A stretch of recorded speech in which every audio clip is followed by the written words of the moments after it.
साथ ही साथ हमारे गोरखपुर के बहुत जिम्मेदार सभी नेता, संगठन के सभी पदाधिकारी।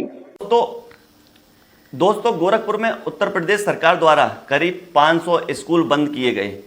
लगभग 1500 नौकरियों पर असर पड़ने पर सरकार को अखिलेश यादव ने घेरा और अखिलेश यादव ने यह बहुत बड़ा हमला सरकार पर बोला है।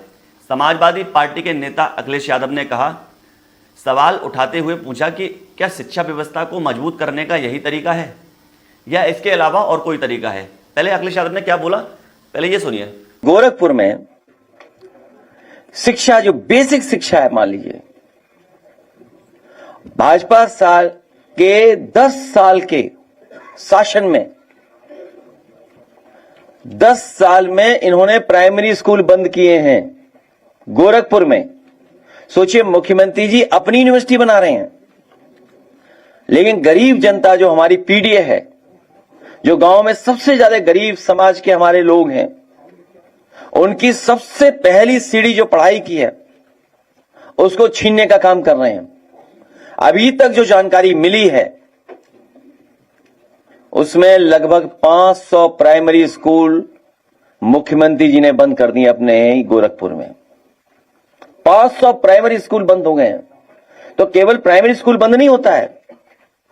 अगर हम स्कूल में केवल 2 टीचर मान लें, 1 कर्मचारी मान लें, तो 500 का मतलब यह हुआ कि 1500 लोगों की सीधी सीधी सरकारी नौकरी मुख्यमंत्री जी ने छीन ली। अगर स्कूल बंद होंगे तो गांव और गरीब परिवारों के बच्चों का क्या होगा? यह अखिलेश यादव का कहना नहीं है, यह मेरा कहना है। और जिन कर्मचारियों की रोजी रोटी पर असर पड़ा है उनकी जिम्मेदारी कौन लेगा? क्या सरकार का यही मकसद है कि लोग पढ़ेंगे लिखेंगे तो सवाल पूछेंगे, अगर अनपढ़ रहेंगे तो सवाल कैसे पूछेंगे? इसीलिए स्कूल बंद किए जा रहे हैं। अखिलेश यादव ने एक बात और बोली, पहले आप वो भी सुन लीजिए। ठीक कर दें।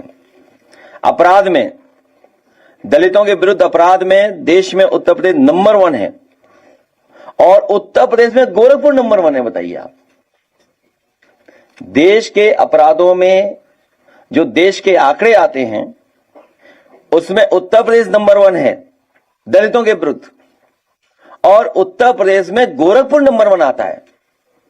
और अगर सबसे ज्यादा ट्रिप मुख्यमंत्री जी की सरकार की कहीं लगी होगी तो गोरखपुर में लगी होगी। तो गोरखपुर में सबसे ज्यादा ट्रिप लगती है और उसके बाद सबसे ज्यादा दलितों के विरुद्ध अपराध भी गोरखपुर में होने, वो आंकड़े बता रहे हैं, वो आंकड़े आप देख सकते हैं। उत्तर प्रदेश को लेकर अक्सर कहा जाता है कि यहां आपराधिक घटनाएं सबसे ज्यादा दर्ज होती हैं और हैरानी की बात यह है कि मुख्यमंत्री का क्षेत्र है, मुख्यमंत्री आदित्यनाथ का क्षेत्र है गोरखपुर, फिर भी गोरखपुर कई बार अपराध के मामलों को लेकर चर्चा में रहता है। विपक्ष का आरोप है कि दलितों के खिलाफ अपराध की घटनाएं लगातार सामने आ रही हैं, लेकिन सरकार इन मामलों को रोकने में पूरी तरह असफल रही है। अब सवाल यह है कि अगर कानून व्यवस्था इतनी मजबूत है तो फिर दलितों पर अत्याचार की खबरें बार बार क्यों आती हैं?